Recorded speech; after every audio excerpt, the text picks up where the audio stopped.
Chers internautes de News Live, bonjour. Une seule question vous est posée aujourd'hui entre émergence et développement. Sur quelle voie pensez-vous donc que le Gabon se trouve en cette année 2025? Nous vous écoutons. Je pense que non, il y a encore beaucoup de choses à faire et de toute évidence, il n'y a qu'à regarder autour de nous les infrastructures de base, routières, hôpitaux, structures scolaires, avec aujourd'hui encore des effectifs pléthoriques, voilà, sans oublier les structures de développement de base, la recherche scientifique, qui est notre secteur d'activité, sans oublier tout ce qui est production de base, agriculture, donc qui est malheureusement est le maillon faible de notre pays. Donc tous ces éléments nous démontrent qu'il y a encore beaucoup de chemin à parcourir.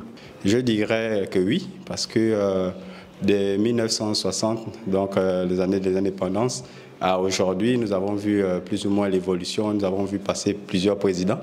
Nous voyons comment les choses évoluent, notamment dans les infrastructures, l'éducation, la santé.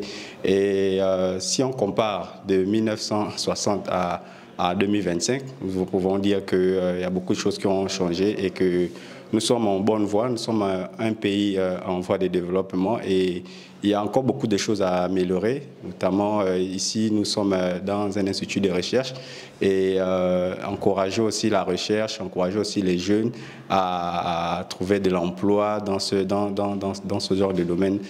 Compte tenu des changements et des modifications qu'on a pu assister depuis les années des indépendances jusqu'à nos jours, changements liés à l'économie.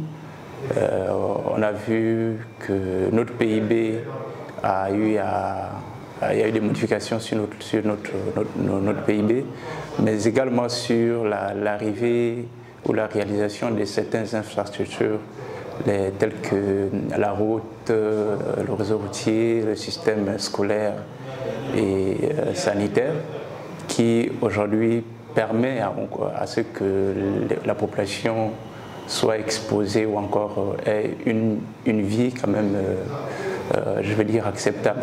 Beaucoup reste encore à faire parce qu'il y a des provinces au niveau du pays qui sont encore un peu, je veux dire, de griffes marginalisées, dont les besoins primordiaux, je veux dire les besoins essentiels, primaires, sont encore mis de côté.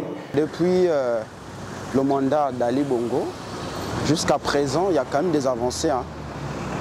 Disons que c'est peut-être après l'arrivée du CTRI qu'on a essayé de voir certains secteurs bouger, tels que le secteur de l'infrastructure. On a vu la naissance de plusieurs routes aujourd'hui, plusieurs routes qui ont été aménagées grâce à l'arrivée du CTRI. Là, on peut dire que le Gabon essaye d'aller vers le développement. Mais sinon, pendant le mandat d'Ali Bongo, on n'a pas vu les choses bouger. Et donc, on ne peut pas parler de développement. Dans l'éducation nationale, on a vu la sortie des nouvelles écoles. Voilà donc qui est dit, chers internautes, à la promesse de l'émergence à l'horizon 2025. Les axes de développement sont donc à améliorer quand on sait que plusieurs chantiers ont vu le jour dans notre pays, mais aussi plusieurs secteurs ont connu des mutations importantes pour le bien-être de la population. Merci d'avoir répondu à la question du jour et n'oubliez pas de rester connecté sur News Live.